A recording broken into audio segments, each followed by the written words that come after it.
Bonjour, nous sommes le 2 avril 2022, dans la suite du cours de liturgie organisé par le docteur Denis Crouan qui est devant moi, et nous sommes rendus ici à la 7e leçon qu'on pourrait intituler un petit peu comme cela, la mise en place de la liturgie, en particulier romaine, en Occident, disons entre le 7e et le 8e siècle. On va parler beaucoup, je crois, de Saint Grégoire le Grand. Monsieur Crouan, je crois que vous pouvez commencer. C'était votre intention, à peu près. Oui, c'est ça, c'est ça. On va voir que la liturgie n'est pas quelque chose, c'est pas un long fleuve tranquille, qu'il y a des crises, et c'est pas fini, c'est pas fini. Au cours des siècles, ça va continuer, mais avec des choses assez croustillantes quelquefois, et puis quelquefois inattendues. On va voir que la liturgie ne s'est pas développée lentement, tranquillement. Il y a de temps en temps des petites vaguelettes, de temps en temps des petites tornades qui se lèvent, et puis tout ça, ça pèse de nouveau, et puis ça constitue le rite. Voilà. Et on verra que donc la question de la liturgie de toujours, toujours pareil, cette polémique depuis Vatican II, eh bien on verra que en fait il y a une réponse. Mais ça, je vous la laisserai donner en conclusion. Eh bien, allez-y, Monsieur Crouan. Voilà. Alors, donc on est parti de Jérusalem avec la liturgie des premiers apôtres, et puis cette liturgie, en passant par Rome, va arriver dans différents endroits, notamment en pays franc. Alors, en pays franc, elle arrive au 7e siècle à peu près. Et c'est pas pour se vanter, mais les Francs, bon, il faut quand même avouer qu'ils sont aussi belges, les Francs. Ils ont... Oui, oui, tout à fait. Et ce sont pas des, je dirais, des gens du 6e arrondissement. C'est-à-dire, c'est un peu barbare quand même cette époque-là. Le nord de la France, on parlera de Pépin le Bref plus tard, mais ça se passe, c'est franc, germanique, enfin, voilà, c'est pas la France. Les Francs, c'est une civilisation un petit peu à part qui est à cheval sur nos frontières actuelles. C'est ça. Oui. Donc, en arrivant en pays franc, elle va intégrer un certain nombre, la liturgie va intégrer un certain nombre de modifications. Alors, c'est des modifications de surface, mais petit à petit, les choses vont quand même changer. Alors, le rite en usage à Rome n'est pas le seul à s'établir dans la sphère de l'Occident chrétien.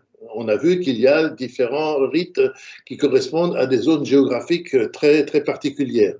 Alors, par exemple, à Milan, existe un rite liturgique local, on l'a vu avec saint Ambroise, mais bizarrement, il se dégrade peu après la mort de saint Ambroise. Déjà là, les choses changent même à Milan.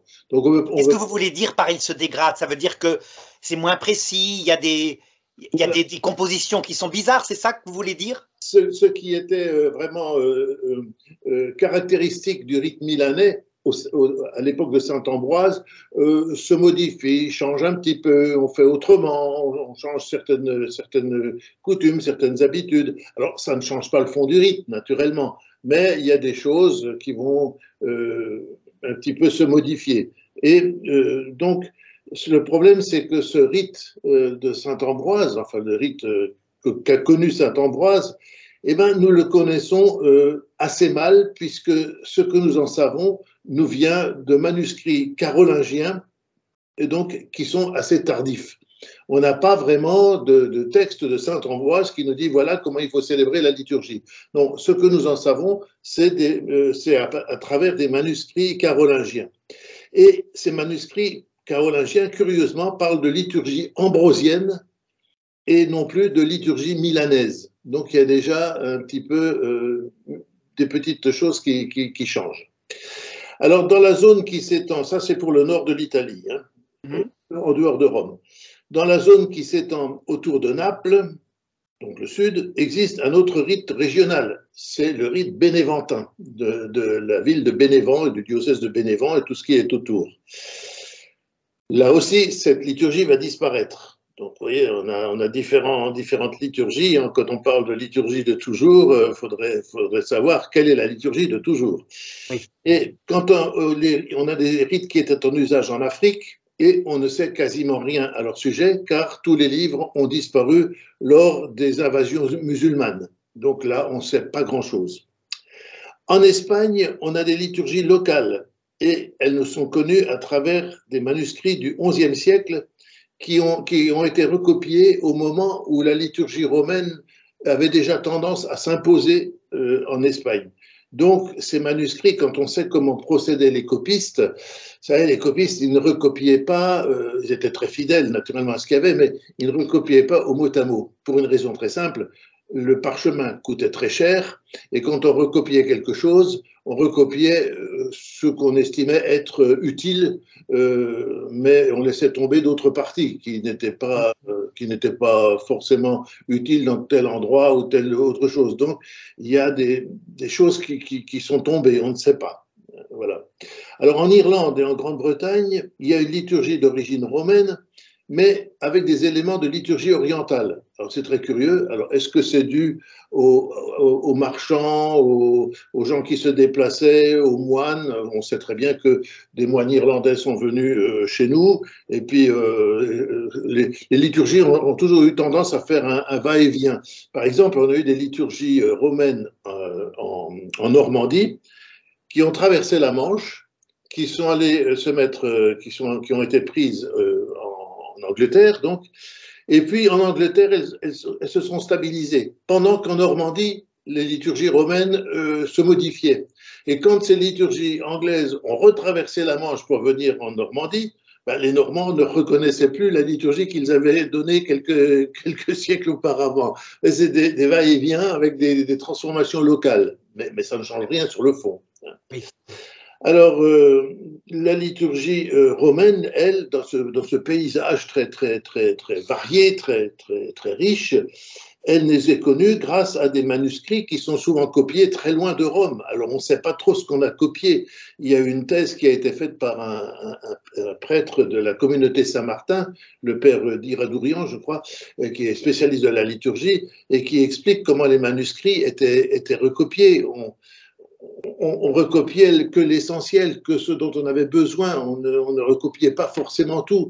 Écoutez, si on avait dû recopier tous les manuscrits qui étaient en usage en Bretagne, par exemple, ou dans chaque paroisse, il y avait un saint local, hein, que ce soit Saint Conan, Saint Tugdual, Saint Efflamme, Saint je ne sais pas, on aurait eu un foisonnement de manuscrits qui n'aurait pas servi à grand-chose, parce que dès que vous quittiez cette région-là, bah, ces saints n'étaient pas connus ou n'étaient pas vénérés tels qu'ils l'étaient localement.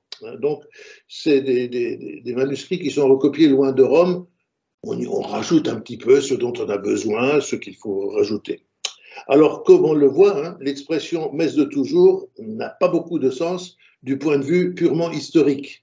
Ce qui est de toujours, ce qui doit être considéré comme de toujours, et doit le rester, ce n'est pas le rite de la messe, mais c'est l'Eucharistie et la théologie sur laquelle s'établissent les différentes formes liturgiques qui sont agréées par l'Église. Les formes liturgiques agréées par l'Église. Ce n'est pas les formes liturgiques inventées par le chanoine chose ou l'évêque machin. Non, il faut que ce soit agréé par l'Église. À partir de ce moment-là où ce rite est établi, où il est célébré, où il n'y a rien à redire, eh ben, c'est la liturgie de toujours. Il ne faut pas oublier à ce sujet que pour certains catholiques, alors on l'oublie beaucoup chez nous, pour certains catholiques, et c'est d'actualité avec ce qui se passe en Ukraine, certains catholiques, la messe de toujours, ce n'est pas le rite romain, c'est la messe qui est célébrée selon la liturgie de Saint Jean Chrysostome. Oui, de Constantinople, donc, hein, voilà. C'est ce qu'on appelle les catholiques uniates, qui se sont séparés du patriarche orthodoxe pour rejoindre Rome, mais qui ont conservé leur liturgie orthodoxe, hein, leur liturgie de Saint Jean Chrysostome. Pour eux, c'est ça la messe de toujours. C'est pas le rite romain, hein, c'est pas, et on ne peut pas leur faire le reproche de ne pas connaître le rite romain. Ils sont restés attachés à ce qu'ils avaient dans le cœur et auquel ils tenaient. Alors, des questions demeurent. Comment ces différents rites étaient-ils mis en œuvre dans les petites paroisses? Est-ce que le clergé rural était capable de respecter la liturgie? Il faut savoir qu'est-ce qu'il avait comme moyen pour la respecter. Comment les fidèles vivaient-ils la liturgie? Comment y participaient-ils? Alors là, les manuscrits, les documents sont rarissimes, pour ne pas dire inexistants. On n'a aucun traité qui nous dit comment vivaient les fidèles. Alors, on a quand même un petit détail dans les Statuta Ecclesiae Antiqua qui datent du 5e siècle et qui ont été rédigés probablement par un prêtre d'origine grecque qui s'était établi à Saint-Victor de Marseille. eh bien, on a dans ces statuts-là quelques renseignements touchant à la vie des chrétiens, mais dans la zone provençale, donc sud de la France, hein, en gros. Alors, on ne sait pas non plus, ce prêtre qui a écrit ces statuts-là, on ne sait pas sur quoi il s'est basé, est-ce qu'il est allé voir, est-ce qu'il a fait une enquête, est-ce qu'il a eu des renseignements, peu importe. Mais enfin, il nous dit quand même. Et on apprend que ces fidèles chrétiens qui vivent dans le sud de la France vivent dans une relative insouciance et ne s'intéressent que de très très loin aux questions touchant à la doctrine. Et ça, on le retrouvera pendant très très longtemps. Alors, quant aux évêques, ils sont plus occupés à gérer leurs biens temporels que de s'occuper de la prière et du culte. Ça ne veut pas dire qu'ils laissent tomber le culte, mais enfin, ce n'est pas leur souci premier. Hein, ils ont autre chose à faire. Alors, comment se présentent dans ce contexte les paroisses rurales? Parce que quand on a des monastères ou des cathédrales, on a quand même quelquefois des éléments, on a quelquefois des documents. Mais les paroisses rurales, il faut savoir, au 7e siècle, qu'est-ce que c'était qu'une paroisse rurale, hein? Il y avait 150 personnes, 200 personnes, c'était des maisons en bois, l'église était le seul bâtiment qui pouvait être construit en pierre, et encore pas toujours. De quoi il disposait? Comment on vivait? Alors, ces paroisses sont dirigées par des prêtres qui s'efforcent surtout, c'est leur principal souci, de déraciner les vieilles superstitions païennes. Parce que ça tient le coup. Et ça tiendra longtemps. Et on a encore du paganisme actuel. Hein. Ça ne se défait pas du jour au lendemain. Alors, pour la liturgie, ces prêtres sont aidés par des chantres et par des jeunes clercs. Là aussi, quand on parle de jeunes clercs, il faut dire qu'il n'existe pas de séminaire. Alors, comment étaient formés ces jeunes clercs? Comment étaient formés ces chantres? Est-ce qu'ils allaient écouter ce qui se faisait dans les monastères? Les jeunes clercs, on suppose qu'ils refaisaient ce qu'on leur avait appris. Hein. Le curé célébrait comme ça. Bon, le jeune clerc, il voyait la liturgie, il savait que c'était comme ça. Encore récemment, hein, même avant le concile, on avait des servants de messe dans les petites paroisses qui étaient tellement habitués au rituel qu'ils en savaient plus long que le curé, et quand ils voyaient que le célébrant faisait une erreur ou loupait quelque chose, il tirait le bas de l'aube ou de la chasuble pour lui rappeler qu'il avait oublié de telle oraison ou tel geste. Voilà, c'était comme ça. Ça se faisait d'une façon tout à fait ordinaire. Alors, les fidèles, eux, ils connaissent les réponses à donner aux célébrants. C'est déjà beaucoup. Donc, il y a une espèce d'automatisme dans la liturgie. Et qu'est-ce qu'ils connaissent également? Ils connaissent les acclamations et les chants usuels de l'ordinaire. L'ordinaire, je rappelle, c'est Kyrie, Gloria, le credo n'est pas encore là. Enfin, il n'est pas chanté de façon régulière, le Gloria non plus d'ailleurs, et le Sanctus et l'Agnus Dei, le Paternoster également. Donc les fidèles connaissent ça. Ça, c'est évident.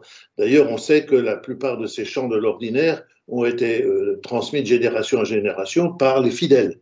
Les fidèles qui n'avaient jamais fait de musique de leur vie et qui étaient incapables de lire une ligne de musique ou une portée. Mais ça se faisait comme ça. Et donc ça, ils le savent. Pour ce qui est de la participation des fidèles aux célébrations, eh bien, ils se laissent porter par le déroulement des rites qui, d'une façon générale, sont connus. On est habitué, quand on va à la messe, on sait comment ça va se dérouler, on sait comment il faut que ça se déroule, et puis ces rites sont tellement connus qu'on finit par les intérioriser. C'est une façon de participer intérieurement à la liturgie. On s'unit de cœur à ce que fait le célébrant. Alors, au milieu de ces petites paroisses rurales se trouvent naturellement les cathédrales, les collégiales, les monastères, qui donnent le ton à la vie liturgique des diocèses. C'est souvent les points de repère les plus importants, ces points de référence, c'est les monastères et les cathédrales. Voilà. En fait, ça ressemble un peu à ce qui se passe quelquefois maintenant en orthodoxie, où l'évêque va choisir un père de famille que ses enfants sont élevés. Il a quelques formations liturgiques, donc comment célébrer vaguement, mais il est incapable de prononcer un sermon, ni même de confesser, mais il sait célébrer plus ou moins le rite. Oui, c'est ça. Et ça va durer longtemps, hein, parce que on sait que souvent on entendra, les séminaires vont naître après le Concile de Trente, mais auparavant, on refaisait ce qu'on voyait faire. Le problème, c'est que quand quelqu'un faisait mal, on refaisait mal ce qu'on avait vu mal faire. Et comme on oubliait, si on n'avait pas de théologie, on oubliait le sens du geste, et donc on pouvait le transformer en presque un rituel magique, presque. Oui, tout à fait. On faisait comme ça, et puis c'est tout. Mais ça va durer très longtemps. Alors, il ne faut pas jeter la pierre à ces gens-là. C'était le moyen de participer du fond du cœur à la liturgie. C'était pas tellement regardant. Je me souviens, il n'y a pas tellement longtemps, j'avais participé à une procession de la Fête Dieu en Allemagne, là de l'autre côté du Rhin, et dans une petite paroisse où tout était impeccable, c'était nickel. Et puis, pendant la procession, il y avait un servant de messe qui était tenu de sonner la clochette d'une certaine façon. Et à un moment donné, il a loupé la façon de sonner la clochette. Alors j'ai vu tout d'un coup un monsieur d'un certain âge qui est sorti du rang de la procession, qui a repris le servant de messe, qui a pris la clochette et puis qui a sonné, et puis qui lui a dit en allemand: il faut faire comme ça parce que c'est toujours comme ça qu'on a fait. Voilà. Ah oui, oui. C'était, voilà, bah voilà. On changeait pas les choses. Elles étaient logiques. Elles avaient toujours été faites comme ça parce qu'elles étaient raisonnablement faites comme ça. Voilà. Oui, oui. Voilà. Et ça se transmettait, ben, très bien, ça se transmettait comme ça. Finalement, c'était adapté à un peuple qui n'était pas très cultivé à cette période, après les invasions barbares. Hein. Finalement, bon, voilà. Mais il avait au moins des repères, des piliers, des choses solides pour établir sa foi. Voilà, c'était pas ça, il n'était pas, quand il allait à l'église, il n'était pas surpris de voir ce qui s'y passait, tout coulait de source. Alors, on va voir maintenant les ouvrages qui sont utilisés pour la liturgie. Alors, au début du 7e siècle, il y a une réforme liturgique qui est due à Saint Grégoire le Grand, pape de 590 à 604. Ah oui, là, il faut préciser, à ne pas confondre avec Saint Grégoire VII. Saint Grégoire VII, c'est 500 ans plus tard, il est mort en 1085, et c'est lui qui a fait la réforme avec le célibat des prêtres obligatoire, enfin, après une grande décadence de l'Église. Donc là, c'est 500 ans avant quand même. Hein. C'est Grégoire Ier. Grégoire VII, il va faire ce qu'on appelle la réforme grégorienne, qui va mettre du temps à s'établir. Hein, il va mettre plusieurs siècles à s'établir. Il va avoir du mal. Mais Grégoire le Grand, lui, il fait un grand travail liturgique qu'on oublie souvent parce que quand on parle de Grégoire le Grand, on pense surtout à chant grégorien. Alors, mais on oublie tout ce qu'il a fait en liturgie. Alors, qu'est-ce que fait Saint Grégoire, Grégoire le Grand? Eh bien, il va prendre les manuscrits, compiler les manuscrits, classer les manuscrits, tout ce qui se rapporte à la liturgie romaine. Et avec tout ça, qu'est-ce qu'il fait? Il organise les rites d'une façon plus logique et il supprime quelquefois des prières qui font double emploi, qui sont doublées sans aucune raison, et il supprime également des prières qui véhiculent une doctrine un peu douteuse. Vous savez, à composer des prières, chacun y mettait un petit peu ce qu'il ressentait, c'était pas tout à fait doctrinalement clair, donc Saint Grégoire va un petit peu élaguer tout ça, il va mettre de l'ordre. Mais il ne transforme pas la liturgie romaine. Il prend ce qu'il y a de la liturgie romaine et il l'organise de façon logique, cohérente. Voilà, mais il ne la modifie pas. D'ailleurs, actuellement, on entend des gens qui au lieu de parler de la liturgie de Saint Pie V, nous parlent de la liturgie grégorienne, en faisant référence au travail de Grégoire le Grand. En fait, il fait à peu près le même travail qui s'est passé après Vatican II. Hein. Ça ressemble. Supprimer des doublons, etc. Enfin, voilà. Des choses qui n'avaient pas lieu d'être, qui encombraient la liturgie. Ah oui, non, mais Saint Grégoire Ier, c'est Vatican II, c'est le même travail, hein, c'est ça. Problème, c'est que, enfin, problème, non, avantage pour Saint Grégoire le Grand, c'est qu'il ne vivait pas au temps d'Internet et que les choses ne se diffusaient pas aussi vite et ne prêtaient pas. N'était pas l'objet de critiques permanentes. Voilà. Oui, puis il n'y a pas eu mai 68 à cette époque-là, en 604 après Jésus-Christ. Non, non, c'était. Alors après, bon, ça va mettre du temps à se diffuser. Hein. Alors, donc, sur la base de documents dont il dispose, eh ben, Saint Grégoire entend simplement purifier la liturgie, la rendre plus précise et plus cohérente. Effectivement, c'est exactement. On pourrait reprendre des termes de Vatican II ou ce qu'emploie le pape Paul VI ou bien Jean-Paul Ier ou Benoît XVI, c'est le même travail qui a été fait. Mais il avait un clergé qui était peut-être un peu plus docile à l'époque ou qui ne ruait pas dans les brancards. Alors, Saint Grégoire est-il un génial compositeur, comme le laisse entendre le titre qu'on connaît, chant grégorien? Est-ce que Saint Grégoire a chanté du grégorien, a composé du grégorien? Alors, vous savez que Saint Grégoire, on le représente généralement avec une colombe sur l'épaule, hein, le Saint-Esprit, et la colombe lui souffle dans l'oreille les mélodies grégoriennes. Et on voit à côté de Saint Grégoire un diacre qui a la tablette de cire et son stylet, et puis qui note les mélodies grégoriennes que lui dit Saint Grégoire. Ça, c'est une vision tardive, mais elle a une valeur, c'est qu'elle montre que dans l'esprit des gens, le chant grégorien est un chant inspiré qui ne vient du Saint-Esprit. C'est pas n'importe quoi, c'est le Saint-Esprit a soufflé des mélodies. On en revient à l'histoire qu'on a dit au début du cours, quand les anges chantent le Gloria in excelsis Deo au berger, ce sont des mélodies. Alors c'est pas exactement, c'est pas les notes, hein, c'est pas, il faut pas croire qu'ils ont chanté comme ça, mais disons ce qui nous vient dans la liturgie comme mélodie, c'est un chant inspiré, c'est un chant, on dit bien, c'est un chant sacré. C'est un chant sacré. Grégoire n'a pas pris un livre et s'est mis à tremper sa plume dans un encre en disant tiens, qu'est-ce qu'on va chanter aujourd'hui? Toc, toc, toc, je vais faire un truc comme ça. Je me souviens d'un compositeur je dirais pas son nom, mais je l'ai vu travailler, un compositeur de cantique actuel qui a composé un chant qui a eu beaucoup de succès, et j'étais chez lui quand il a composé, il était à son piano, il tâtonnait des touches, ah oui, ça c'est pas mal, tiens, je vais le retenir, il prenait note, et puis sur son piano, comme il était 11h30, midi moins le quart, il y avait un verre de whisky sur le piano. Saint Grégoire s'inspirait, il avait le Saint-Esprit qui lui soufflait. Oui. Il y avait le whisky. C'est pas tout à fait la même chose, mais enfin, vous voyez la différence de niveau, quoi. C'est ça. Alors, rien n'indique que Saint Grégoire ait composé du chant. On n'a pas de partition signée Gregorius Manius. Non, on n'a rien.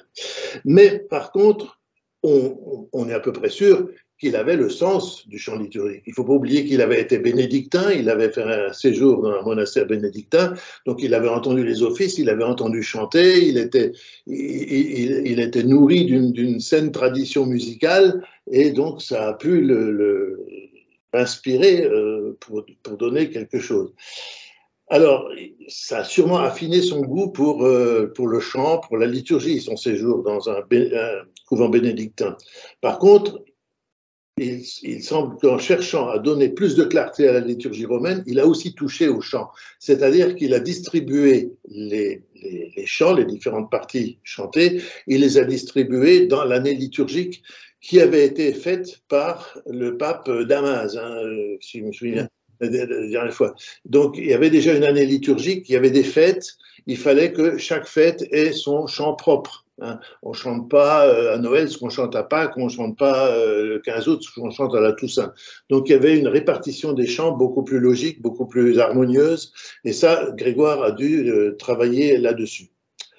Alors, les ouvrages de référence qu'utilise Saint Grégoire pour mener à bien son travail montre clairement que le rite liturgique a, dès les premiers siècles, et ça on le sait, on l'a dit, et ce rite liturgique a été constitué de plusieurs éléments distincts qui ne se confondent pas. Alors ça aussi, c'est du Vatican II. Hein, si on voit, Vatican II reprend les idées de Saint Grégoire. Les choses ne se confondent pas. Je rappelle que dans Vatican II, il y a un article, alors de tête, je ne le sais pas, mais qui dit clairement que dans la liturgie, chacun fera que ce qu'il a à faire et totalement ce qu'il a à faire. Donc, on ne mélange pas les fonctions. On ne mélange pas les fonctions. Grégoire le Grand aurait pu signer ça des deux mains. Hein. C'était tout à fait de cette façon qu'il voyait les choses. Alors, ces différents ouvrages ne rentrent pas en collision et sont utilisés par des clercs qui ont des fonctions très précises. Alors, on a trois ouvrages principaux.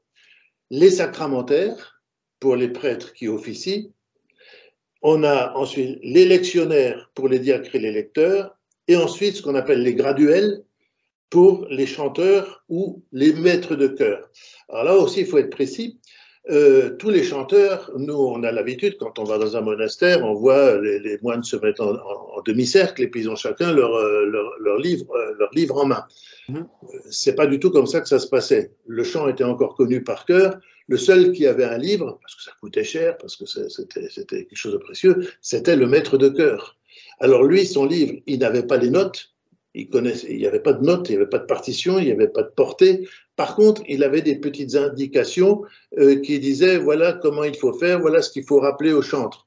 Ouais, c'était plutôt un pense-bête. Oui. Le texte, et puis le maître de chœur avait un petit signe qui lui disait attention, à cet endroit-là, tous les ans, quand il chante, il ralentisse. Non, il ne faut pas ralentir. Donc il avait un petit signe qui lui disait ne pas ralentir à cet endroit-là, ne pas perdre le rythme. C'était plutôt des indications d'ordre rythmique que d'ordre mélodique. Mais ça, on en parlera plus tard quand on parlera spécifiquement de la naissance du chant grégorien.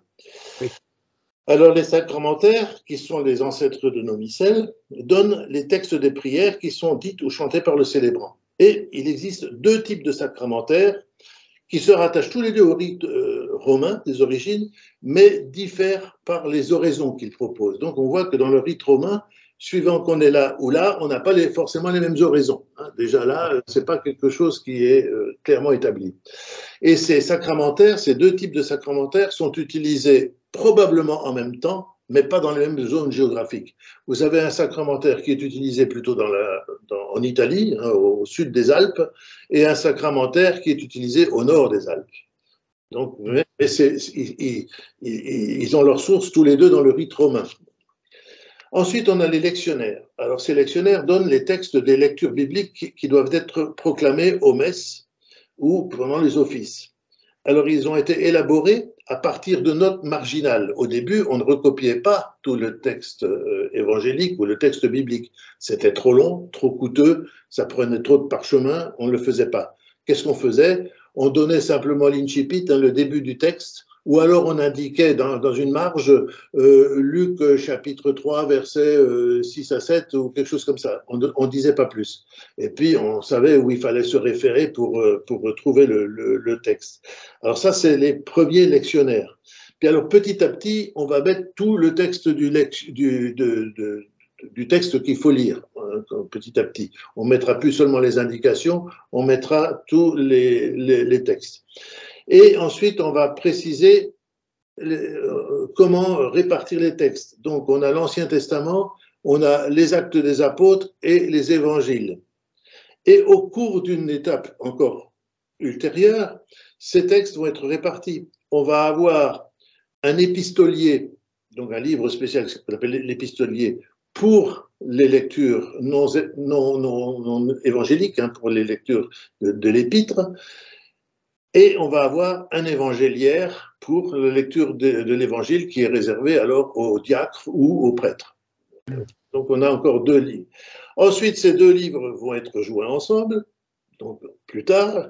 Et puis petit à petit, mais ce sera encore une étape beaucoup plus tardive, ces livres vont être réunis dans un missel unique qu'on va appeler un missel plénier, parce que dans ce missel, il y a tout ce qu'il faut pour qu'un prêtre seul puisse célébrer la messe. Il est 14h30. Il a les textes des oraisons, il a les textes des évangiles, il a les textes des épîtres. Hein. C'est l'ancêtre direct du missel de Saint Pie V, un missel plénier. Voilà. Alors, les rites occidentaux non romains, donc parce qu'ils continuent d'exister, donc le gallican, le milanais, le visigothique, le bénéventin, montrent, eux, une grande variété dans le choix des péricopes bibliques pour la célébration de la messe, et ils ont des traits communs qui les distinguent du missel romain proprement dit, de ce que nous appelons le missel romain. C'est-à-dire qu'ils proposent, eux, non pas deux lectures comme dans le missel romain, mais trois lectures déjà. Donc Vatican II n'a rien inventé quand il a rajouté une troisième lecture. Oui. Une fois de plus. Voilà. Alors, ensuite, les documents que nous possédons montrent aussi que le choix des lectures est de plus en plus lié à l'organisation de l'année liturgique. On a des lectures qui correspondent au thème du dimanche, au thème de la fête. Voilà. C'est des textes bibliques qui sont vraiment cherchés. Alors, le plus ancien lectionnaire complet que nous ayons, et dans lequel les épîtres, c'est pas un missel, hein, c'est un lectionnaire, dans lequel les épîtres et les évangiles sont réunis pour correspondre à un cycle complet des dimanches et de fête, nous vient de l'abbaye de Murbach. Alors, je suis très fier de pouvoir le dire, parce que Murbach est à 15 km de chez moi. Oui. C'est une abbaye absolument merveilleuse, magnifique, mais on est très déçus.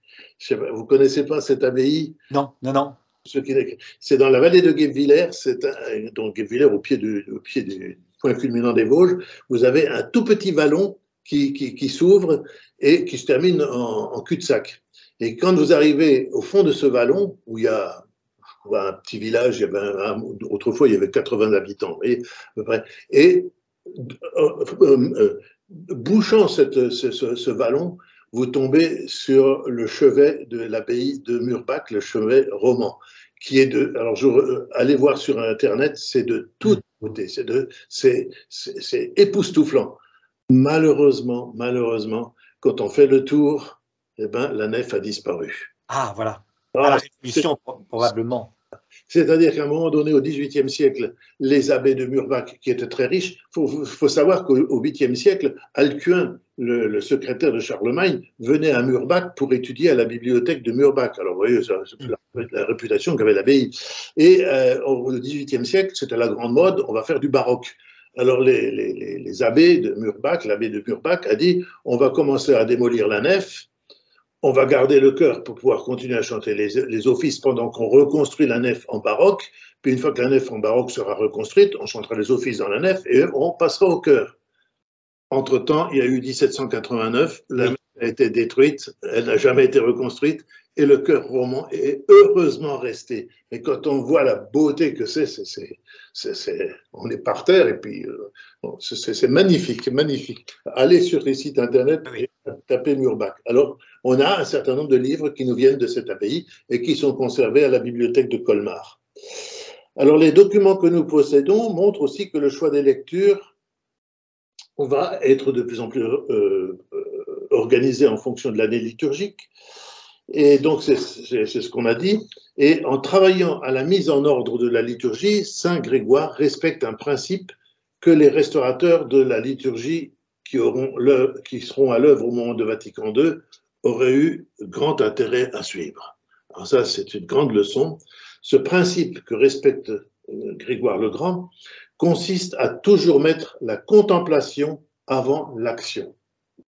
Ah, alors quand on nous parle de la participation active, non, il faut remettre les choses en place. Saint Grégoire nous dit la contemplation avant l'action. Alors, n'oublions pas, Grégoire avait été bénédictin et quand il lit la règle de Saint Benoît, il dit ne rien préférer à l'œuvre de Dieu. C'est en toutes lettres, donc, la contemplation. Qui correspond à la théologie. L'amour de Dieu, c'est de lui que jaillit l'amour pour le prochain. Hein. C'est pas l'inverse. Non. C'est d'abord l'amour de Dieu. Alors, Saint Grégoire dit, même si les tendances actives et contemplatives demeurent complémentaires et ne peuvent pas être séparées, on ne peut pas être complètement contemplatif sans être actif ou complètement actif sans être contemplatif. L'un et l'autre vont ensemble. Mais comme il est un psychologue, Saint Grégoire, ça doit être une qualité des bénédictins, il souligne que chacun est appelé à respecter la tendance dominante de son tempérament. Il y en a qui sont plus actifs, il y en a qui sont plus contemplatifs, ça c'est normal, c'est dans la nature humaine. Hein. Mais il ajoute la contemplation ne trouve son authenticité que dans le service des autres, le service aux autres. Donc, être contemplatif, qui est la première vertu quand on veut être dans la liturgie, ça ne veut pas dire on est assis dans une stalle et on ne fait plus rien. Hein, non, c'est de la flemme, c'est plus de la contemplation. Voilà. Donc, il dit bien, non, la contemplation est première, mais elle trouve elle porte des fruits dans l'action, dans le bien qu'on fait aux autres. Alors, quelles sont les principales conditions de la contemplation d'après Saint Grégoire? Eh bien, elles sont au nombre de 3. Il y a d'abord, ça va nous apprendre beaucoup de choses, comment pénétrer dans la liturgie, comment rentrer dans la liturgie, comment goûter la liturgie. Il dit, d'abord, il y a l'ascèse. C'est comme la garde du cœur, custodia cordis, comme le suggère Saint Matthieu au chapitre 15. Tout part du cœur, tout part du cœur. La liturgie se saisit avec les yeux du cœur, avec les oreilles du cœur. Alors c'est aussi dans le prologue de la règle de Saint Benoît. Ausculta, hein, écoute mon fils. c'est les oreilles, mais pas les oreilles qui sont de chaque côté de la tête, c'est l'oreille du cœur, ça vient du fond là. Et le cœur permet de faire un retour sur soi en empruntant un chemin différent de celui qu'on a pris pour venir participer à l'Eucharistie. On vient à la messe, on ouvre son cœur, et quand on repart, on n'est plus sur le même chemin que celui qu'on a pris pour venir. Alors ça rappelle l'histoire des mages, hein, dont on a parlé. Ils arrivent à Bethléem, ils demandent où est né ce fameux roi là, dont on a entendu parler, et puis quand ils dorment, ils ont un songe, un ange leur dit non, il faut rentrer chez vous, mais par un autre chemin. Ils ne rentrent pas par le même chemin, parce que, attention, il y a Hérode là, qui va vous jouer un sale tour. Ils rentrent par un autre chemin. Ils sont convertis, ils ont vu, ils ont adoré, ils n'ont rien dit, et ils sont différents. On part par un autre chemin. Alors, deuxième condition de la contemplation, c'est la componction. La componction. Alors, la componction est une honnête prise de conscience de soi qui conduit à l'humilité. Alors, il faut bien insister, honnête prise de conscience. Il ne faut pas se vouloir plus mauvais qu'on ne l'est ou meilleur qu'on ne l'est. C'est une prise de conscience honnête, telle qu'on est, sans exagération, ni d'un côté, ni d'un... Il ne faut pas être « ah, je suis pauvre, je suis mauvais, j'ai plus rien à faire ». Si on ne prend pas conscience de ça, et si on se croit plus mauvais qu'on est, on finit par... comme le traître qui s'est pendu après avoir vendu Jésus, hein, comme Judas. Voilà. Lui, il se croyait tellement mauvais qu'il avait perdu tout espoir de se faire pardonner. C'est ça sa grande faute. Donc la componction, c'est ça. Le terme componction, il trouve sa source dans le vocabulaire médical. En liturgie, il désigne un vif désir de Dieu qui pousse à se mettre à son service et à son écoute. Voilà, je rentre, j'ai pas envie de me mettre en avant, j'ai pas envie de me montrer, mais j'ai envie de trouver Dieu, de le voir, de l'entendre, de le connaître, de sentir sa présence, hein, c'est ça. Et c'est ce désir de Dieu qu'exprime admirablement certains passages des pièces grégoriennes qu'on désigne sous le terme de jubilus, et dont parlait déjà saint Augustin, donc au IVe, 5e siècle, en référence au psaume 88, Beatus populus quicit jubilationem. Heureux le peuple qui connaît la jubilation. C'est ça, c'est cette joie intérieure. Alors pour ceux qui ne savent pas trop, qui ne sont pas grégorianistes et qui ne savent pas ce que c'est que le jubilus, eh bien c'est très simple, c'est ce que vous trouvez par exemple dans les versets d'Alléluia. On chante le mot Alléluia et ensuite il y a une grande guirlande qui se développe sur le mot A. Donc les paroles ne sont plus là, mais on chante la joie intérieure que l'on ressent. C'est ça. Alors, un exemple tout bête, hein, je n'ai pas une voix excellente, mais vous allez tout de suite comprendre. Là, je prends l'Alléluia de l'Épiphanie, qui est assez bref finalement. Alléluia.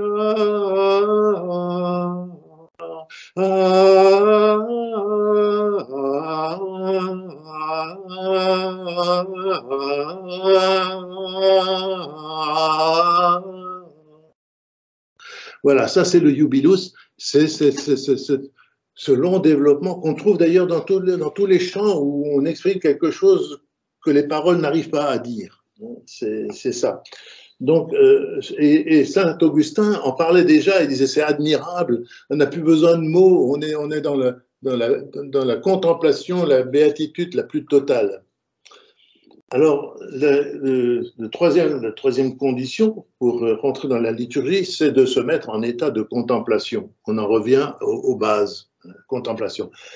Or, comme dirait le cardinal Sarah, actuellement, on ne peut pas contempler, on ne peut pas se mettre en état de contemplation si la liturgie est bruyante, bavarde, agitée, bousculée, chamboulée. On ne peut pas. C'est impossible. Notre cerveau ne fonctionne pas comme ça. On ne peut pas. Il lui faut le silence, le calme, l'entrée dans les choses qu'on connaît et qu'on goûte. Le désir de nous mettre en état de prière. Alors, se mettre en état de prière, ça va plus loin que le simple fait de prier. Je veux prier, je me mets à genoux, je fais une prière. Non, ça c'est bien, c'est très bien. Mais se mettre en état de prière, c'est c'est quelque chose qui nous englobe, qui nous enveloppe complètement, parce que c'est même plus nous qui prions, on absorbe comme une éponge, on absorbe la prière de l'Église. On se met, c'est ça, se mettre en état de prière, c'est être capable d'absorber la prière de l'Église. Et on se détache des préoccupations terrestres. On vient pas, bon, c'est la prière personnelle, hein, bon, la personne qui vient de perdre un être cher et qui se rend à l'église pour prier, c'est très bien, mais la liturgie, c'est autre chose. On ne vient pas avec ça. Dans la liturgie orientale, il y a d'ailleurs, au moment de l'offertoire, si mes souvenirs sont bons, il y a un chant qui est très très beau, qui est très très prenant, très calme, où on demande aux gens, ben, avant de rentrer dans l'église, avant de célébrer la divine liturgie, laissez tous vos soucis à la porte, laissez tout dehors. Et je crois que l'évêque je sais plus si l'évêque de Canterbury disait la même chose, il faut tout laisser. Si on vient avec le tumulte intérieur, ça ne va pas, ça ne va pas. Oui. On est agité, la prière se fait, mais elle n'est pas apaisante. Alors, on va parler maintenant. Alors, attendez, avant, là, je vais, pour nos auditeurs, résumer, parce que ça, c'est très important. Je crois qu'on est au cœur de presque toutes vos leçons. Pour Saint Grégoire le Grand, la liturgie, ça se fonde sur un principe. La contemplation doit avoir le pas sur l'action et sur trois axiomes qui permettent de mettre en marche. D'abord, une ascèse, on se tient, on se met en position de participer à la liturgie. La componction, qui est un amour qui conduit à l'humilité. Et troisièmement, on se met en état de prière. Et j'ai bien résumé. C'est ça, c'est ça. C'est ça. Hein. Là, vraiment, c'est le sommet. Et on voit qu'il a atteint un sommet de l'esprit de la liturgie, pour le coup. C'est ça qu'il faut retrouver. Si vous prenez les grands orants, les grands priants, même de quelqu'un qu'on connaît, hein, Saint Benoît XVI, quand vous le voyez dans la liturgie, il est complètement pris par ça. Il n'y a plus rien qui compte autour de lui. Je crois qu'il pourrait y avoir, le sol pourrait s'ouvrir à côté de lui, il pourrait y avoir un tremblement de terre. Ça ne me dérangerait pas plus que ça parce qu'il est dans la liturgie complètement. Les orientaux, j'avais parlé à un prêtre catholique, mais qui était de rite oriental, justement. Alors, comme je ne connaissais pas très bien la liturgie de Saint Jean Chrysostome, il m'avait expliqué, il a dit, vous allez voir, ça dure très longtemps, et puis il y a quelquefois, les gens sortent et rentrent, parce que ils ont besoin de se dégourdir les pieds, parce que de rester debout. Alors, j'ai dit, oui, ça nous paraît étrange. J'ai dit, mais oui, mais c'est un petit peu la liturgie, c'est comme l'eau du baptême. Hein, vous plongez dedans, mais on ne vous laisse pas dedans, hein, sinon vous, oui. Vous coulez à pic. Un petit nourrisson qui est dans le baquet, si on le lâche, ça ne va pas. Donc, de temps en temps, il faut sortir. Mais la liturgie, elle nous mouille complètement. Et on est comme dans l'eau du baptême. Alors, on n'est pas en train de se poser la question de la structure moléculaire de l'eau, ni rien du tout, c'est pas la question. On se laisse complètement immerger dans la liturgie. C'est la base de la vraie participation à la liturgie. D'ailleurs, c'est très curieux, quand vous allez dans les monastères où, en dehors de la liturgie, les églises sont très silencieuses, hein, il ne se passe rien. On ne vous met pas une musique de fond comme dans certaines églises où on met du grégorien même quelquefois. Il y a des prêtres qui sont tout à fait contre le grégorien pendant la messe, mais en musique de fond, hors de la messe, ils vous mettent quand même des disques de grégorien pour les touristes de passage. Je n'ai jamais compris, mais en fait. Bon. Mais non, la liturgie, les églises dans les monastères sont silencieuses. Et je vois même en plein été, quand il y a des quarts de touristes qui arrivent, par exemple, je parle toujours de Solesmes, ils rentrent dans la liturgie, ils viennent de la lumière de l'été, la lumière extérieure, et d'un coup ils sont dans la pénombre, et puis vous n'entendez plus rien. Ils sont pris par le silence. Ils sont pris par le silence, ils chuchotent, ils ne disent rien. Et là, ils sont déjà en état d'attente de la liturgie. Voilà, c'est ça la base. Ah oui. Alors, on va continuer avec les crises du 8e siècle. Et il y a une période de profonds troubles et de désorganisation de l'Église franque. Alors, vous voyez, déjà à l'époque. Ça veut dire que l'Église est toujours dans un cycle sur les générations, un peu comme une sinusoïde, un renouveau suivi d'une crise, puis un renouveau, enfin c'est comme ça. Hein. Alors, heureusement, les crises ne se passent pas toutes au même endroit et au même moment. Il y a toujours des îlots qui restent ici et là, et puis quand dans un endroit plus rien ne va, eh bien, on regarde, ah, tiens, là, ça marche encore, on va voir comment ils font, et puis ça se redresse. Il y a toujours des repères, hein. Il y a toujours, au milieu de la tempête, il y a toujours des îlots. Hein. Parce que si tout s'effondrait ensemble en même temps, alors là, on ne s'en sortirait plus. Oui. Alors, sous le régime imposé par les musulmans, des grands centres religieux qui maintenaient vivante une vie liturgique et intellectuelle dont le rôle était capital, ces grands centres sont dévastés. On a parlé de l'abbaye de Luxeuil, fondée par Saint Colomban. Eh bien, elle est dévastée en 732. Alors, d'après les textes, les Sarrasins, qui sont allés jusque-là, réussissent à tuer l'abbé et plusieurs moines. Et il y a une autre grande abbaye très rayonnante qui est dévastée, c'est l'abbaye de Lérins. Elle est dévastée en 736. Ah oui, sur la Méditerranée, elle. L'île de Lérins. Alors, les derniers mérovingiens, alors ceux qu'on appelle plutôt les rois fainéants, hein, on les a qualifiés de rois fainéants, les derniers mérovingiens ont une influence plutôt malheureuse sur la vie religieuse. Ils sont en pleine crise et ils s'imaginent qu'ils vont pouvoir lutter contre leurs adversaires en plaçant à la tête des centres spirituels, qui sont les plus influents, des personnes gagnées à leur cause. Mais le problème, c'est que les résultats se font rapidement sentir. L'Église franque est totalement désorganisée parce qu'on a des gens qui font plus de politique que de religion. Si le pouvoir temporel met à la place un abbé ou un évêque qui est un serviteur du pouvoir temporel, c'est pas forcément bon. Hein. Ça va durer assez longtemps, hein, cette histoire-là.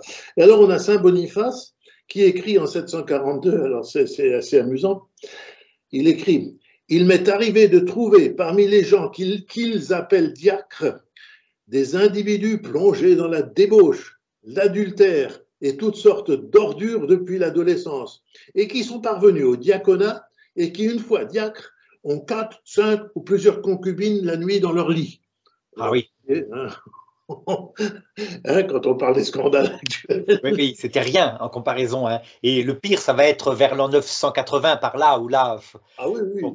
Là, je suis en train de lire un roman là, de Ken Follett qui se passe en Angleterre. Alors, il prend des éléments, c'est un roman, mais enfin, il se base sur des choses réelles. C'était abominable. Enfin, oui, oui. On trouve anormal que le supérieur ait 3 femmes, puis que l'évêque ait 5 concubines. Voilà, ouf, du moment que ça ne dérangeait personne, voilà.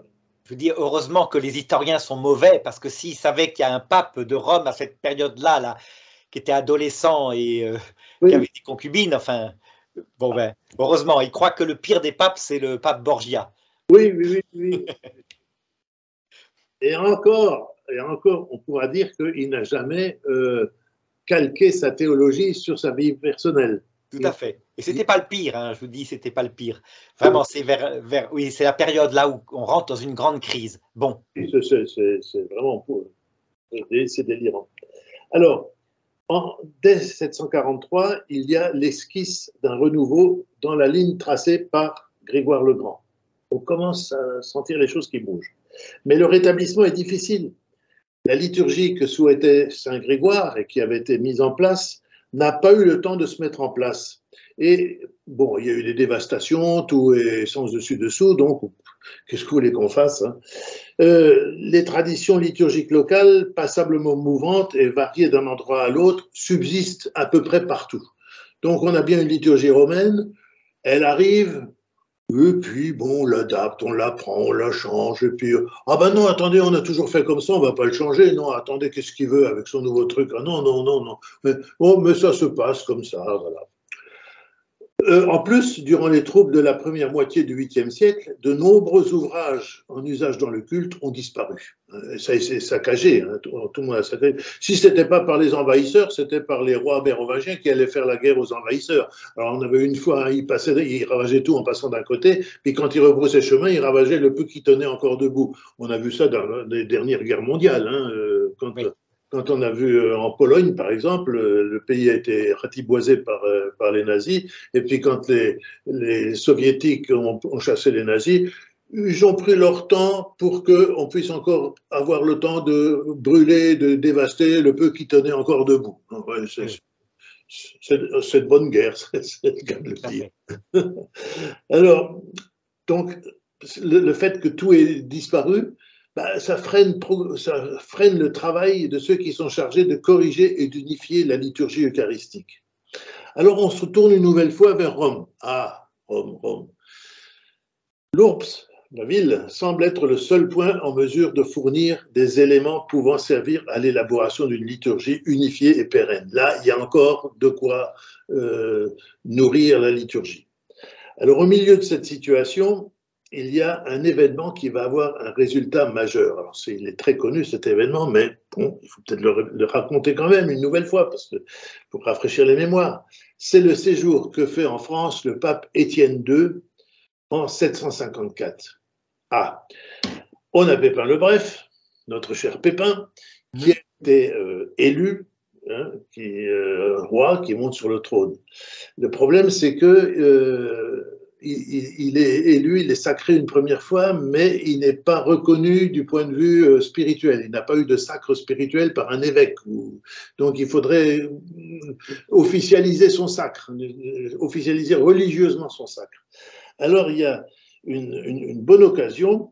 Le pape Étienne II a fait appel à Pépin pour l'aider à chasser les Lombards qui sont en train de venir du nord de l'Italie, qui viennent, et les Lombards, ce sont des hérétiques, on n'en veut pas, donc il faut le chasser. Pépin dit, très bien, on va vous aider, très Saint-Père. En échange, est-ce que vous pourriez venir chez moi me sacrer officiellement roi des Francs? Bah, Étienne II, oui, écoutez, oui, on va organiser ça. Et notre Étienne II traverse les Alpes avec son entourage, une cour nombreuse, hein, on imagine. Il y avait non seulement les diacres, les prêtres, les scribes, enfin les chevaux, ceux qui s'occupaient des chevaux, la nourriture, enfin c'était un cortège incroyable. Il devait y avoir 150 personnes, 200 personnes, hein, pas moins. Et puis il va rester un certain temps au pays franc. Alors la rencontre entre Pépin le Bref et Étienne II a lieu à Pontion, près de Château-Thierry, hein, actuellement. Alors si vous regardez Pontion, il ne reste plus grand-chose, hein, mais il y avait un palais royal et Pépin le Bref était là. Donc, alors on raconte que quand le pape est arrivé, Pépin le Bref est allé l'accueillir à pied pour bien lui montrer. Non, il n'est pas resté sur son cheval. Hein, c'est ce qu'on dit, pour montrer qu'il était obligeant. Enfin, voilà. Et de là, on reste à Pontion, on discute, et on va organiser le sacre officiel de Pépin. Et pour ça, on va de Pontion, Château-Thierry, à Saint-Denis, près de Paris, dans le fameux département du 9-3, qui fait beaucoup parler de lui actuellement. Oui.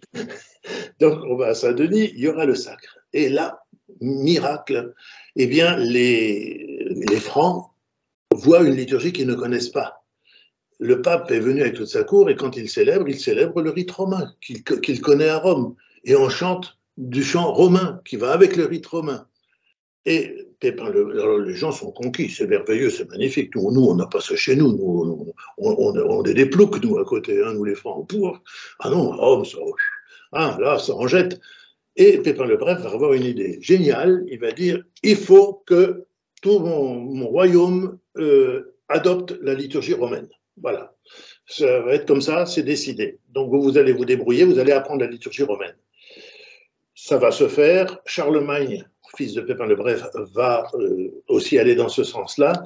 Alors, c'est un double jeu, c'est qu'on adopte la liturgie romaine parce que pour Pépin le Bref, c'est une unité spirituelle qui est en même temps une unité politique. Il n'y a pas la séparation des choses, hein. Le politique est en même temps spirituel. Donc, en ayant une unité spirituelle, on a au moins une unité politique par la même occasion. Oui, c'était bien calculé. Hein. Et les clercs vont suivre la liturgie romaine restaurée par Saint Grégoire le Grand, donc, et les Francs l'adoptent. Qu'est-ce qu'on peut dire également? Alors oui, on n'a pas de texte précis de Pépin le Bref, mais on a un texte de Charlemagne, donc le fils de Pépin, l'Admonitio Generalis, et Charlemagne exige que ce soit le chant romain qui soit utilisé dans la liturgie en pays franc. En pays franc. Ce sera le chant romain. Liturgie et chant. Alors ça va poser un gros problème, parce que, comme on a dit, à cette époque-là, on ne sait pas écrire la musique. Alors, comment faire? Il va falloir que les meilleurs chantres de Rome viennent apprendre aux meilleurs chantres francs à chanter du romain. Et il va falloir qu'ils l'enregistrent. Et ça va poser un problème. Oui. On l'expliquera plus tard, mais je vais dévoiler un petit secret. C'est que les Francs adoptent le chant romain, la liturgie romaine, il n'y a pas de problème, ils adoptent le chant romain, ils l'adoptent aussi, mais ils trouvent que c'est un peu rasoir. Ce chant romain, il n'est pas très, c'est toujours la même chose. Et les Francs, eux, ils sont un peu plus. Alors ils vont prendre la ligne générale du chant romain et ils vont rajouter des petits ornements, des petites cellules mélodiques à laquelle ils sont habitués, qu'ils aiment bien. Et c'est la fusion du romain et du franc qui va donner le chant qu'on voudrait appeler grégorien, qui en réalité est un chant romano-franc. Et on va lui donner le titre de romain, de chant grégorien. Voilà, c'est ça. Donc il y a une fusion. Si vous chantez du chant grégorien actuellement, vous avez un fond romain plus des ornementations franques, finalement, un mélange. Si on veut avoir du vrai romain, enfin si on veut retrouver des traces de romain, je conseille aux grégorianistes d'aller chercher dans l'offertoire de la messe des défunts. Eh bien, on va voir que c'est pas folichon comme offertoire. Hein. C'est resté romain parce que la messe des défunts, c'est vraiment une messe qui a très peu bougé, hein, donc on a regardé. Et l'offertoire de la messe des défunts, c'est un offertoire qui tient encore beaucoup, qui se répète beaucoup. C'est des petites formules qui se répètent, qui ne ressemblent en rien aux autres répertoires que nous possédons. Mais voilà la naissance, voilà comment la liturgie romaine rentre en pays franc et de là va s'épanouir. Finalement, la liturgie romaine, c'est plus développé, c'est davantage développé grâce aux francs que grâce à nous, hein, on peut dire. Oui, et Charlemagne, le fils de Pépin, qui ensuite va la répandre, je suppose, dans toute l'Europe, qui va dans son empire, quoi, je suppose. Alors, il y a un livre de liturgie romaine qui probablement a été rédigé, et qui va servir de base, probablement a été rédigé à l'abbaye de Flavigny, en Bourgogne, qui était une grande abbaye très riche, où il y avait un scriptorium, et c'est de là que ça va partir. Les abbayes, là, quand elles vont se redresser, vont jouer un rôle considérable pour l'établissement de la liturgie et du chant. On parle des véritables écoles. Une des grandes écoles, Charlemagne aura son palais à Aix-la-Chapelle, à Arnes, oui c'est ça, hein. Et puis, mais il va avoir une espèce de copie de Rome, hein, une seconde Rome à Metz. Metz va devenir le grand centre de la liturgie et du chant avec Schrodegang, l'évêque Schrodegang, et puis Amaler, enfin tous ces gens-là qui vont travailler à l'établissement de la liturgie. Donc vous voyez, le parcours est très long, très sinueux, mais on y arrive. Oui, oui. Voilà, à peu près. Ben voilà, là c'était vraiment une étape absolument passionnante avec ce sommet Grégoire le Grand et puis cette expansion grâce au pape Étienne II, tout à fait. Oui. Donc on voit comment la liturgie romaine petit à petit elle s'impose par sa qualité, comme ça, et par les événements historiques. Oui, c'est ça. Les événements historiques servent à remettre les choses sur le tapis, à dire bon, bah, écoutez, ça, non, on va le laisser tomber. Puis il y a des choses qui s'oublient. Hein. Il est 15 heures. Des objets liturgiques dans le grand siècle, par exemple, en France, pendant le XVIIe, XVIIIe siècle, les chanoines qui étaient au cœur devaient mettre des chaussures à boucles. Hein, ah oui, oui, ça c'est... Et j'ai encore connu un vieux chanoine de Paris, de Notre-Dame de Paris, qui tenait absolument à sa tenue et qui avait des chaussures à boucles d'argent pour les jours ordinaires et à boucles d'or pour les jours de fête. Alors, il fallait qu'il ait ça. Oui, mais c'est des choses qui tombent. Les chaussettes violettes de l'évêque. Oui. Ou même les chaussures rouges du pape. Une fois, j'ai vu le pape Benoît XVI avec, je me demandais ce qui lui arrivait là. Mais en fait, non, on m'a dit c'est une tradition. Les chaussures rouges, oui, mais que François a abandonné. Des tas de choses. Il y avait la peigne liturgique également, du temps où les prêtres avaient des cheveux longs, ils avaient une espèce de peigne qui se mettait pour tenir les cheveux, pour que ça ne leur tombe pas devant les yeux. Bon. Ça, le rabat également du costume. L'histoire fait que les choses se décantent. Voilà. Alors, il ne faut pas non plus tout jeter, hein, ça c'est clair, mais les choses secondaires voilà, quand elles n'ont plus leur utilité, on les oublie, hein, ou elles tombent d'elles-mêmes. Et on voit bien que la crise qu'a suivi Vatican II, c'est une crise de l'esprit, fondamentalement, qui conduit à une crise de la forme. Mais l'esprit qu'avait indiqué Saint Grégoire le Grand, comme vous l'avez donné, hein, a été perdu. L'action passait avant la contemplation. Et vraiment, l'ascèse, c'était n'importe quoi. Enfin, l'amour de Dieu, ben non, il y avait que l'amour social du prochain. Vraiment, je crois que cet esprit-là était central dans votre leçon d'aujourd'hui. Hein. Je crois qu'il faut le retrouver. Et je pense que retrouver cet esprit, alors bon, c'est un peu difficile maintenant, comme on a de moins en moins de prêtres et qu'ils ont de plus en plus de paroisses, alors ils vont d'une messe à l'autre, ils sautent d'une messe à l'autre avec leur voiture, il faut aller à telle heure ici, arriver à l'heure. Mais normalement, le véritable esprit, alors je connais quand même des prêtres qui font, c'est que quand ils rentrent dans l'église avant de célébrer une messe, ils s'agenouillent au fond de l'église et ils font ce que font les moines, la statio. Hein, on reste un quart d'heure en silence et on s'imprègne. D'abord, c'est très utile pour eux, ça apaise leur tumulte. Hein, quand vous venez du presbytère, que vous avez parlé, que vous avez pris votre voiture, que vous avez sauté ici, que vous allez, bon, ça vous apaise intérieurement. Donc vous vous préparez ce que vous allez faire. Et puis les gens qui viennent voient Monsieur le curé en prière à genoux au fond de l'église. Ben forcément, ils imitent. Oui. Forcément, ils imitent. Ça, c'est très clair. On ne trouve plus assez, moi, je ne me souviens plus d'avoir vu un prêtre ou un évêque à genoux devant le tabernacle, en dehors des offices. Hein. Non, jamais. C'est l'accueil des gens, ce qui est très important aussi, mais il n'y a pas cette contemplation depuis cette époque-là, vraiment, donc depuis que tout petit, parce que ça date de Vatican II, on peut dire, mais surtout de ce qu'a suivi. Ouais. Et ça, c'est important. Ça devrait être retrouvé. Alors, je sais très bien que les curés de paroisse ont un horaire, ils sont overbookés, comme on dit, surbookés, mais n'empêche qu'il faudrait qu'ils trouvent le temps de retrouver cet idéal dont parle Saint Grégoire le Grand. Voilà, on ne rentre pas dans la liturgie comme ça, pouf, on saute dessus, on dit ah, il est l'heure, il faut que je m'y mette, je sors la sacristie.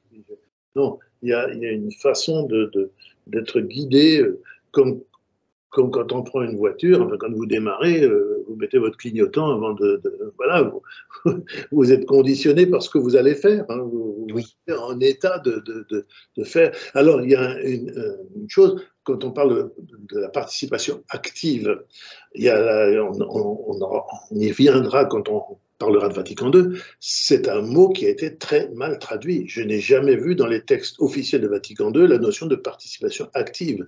Les textes latins parlent de participatio actuosa, pas de participation activa. Oui. Participation actuosa, c'est une participation intérieure, donc intériorisée. Oui. C'est pas de l'activisme, c'est pas de l'activisme. Tout à fait. Ça a été très mal traduit, ça. Là, avec cette traduction-là, on est aux antipodes de ce que voulait Saint Grégoire le Grand. Hein. Et oui. On voit la crise est certainement venue d'un des deux, enfin l'un qui a influencé l'autre qui a influencé l'un, mais je pense, moi personnellement, l'esprit a joué énormément. Il faut retourner à Saint Grégoire le Grand. Hein. Donc cette leçon était centrale, je crois, vraiment. Merci beaucoup, Monsieur Crouan, merci. Voilà. On a tenu 1 heure, c'est bien. On a tenu 1 heure, absolument. Et donc, à la prochaine fois, donc celle-là, ben, pareil, sur le site Belgicato, dès demain. D'accord, voilà. Bonne journée, hein, Monsieur Crouan, bonne journée.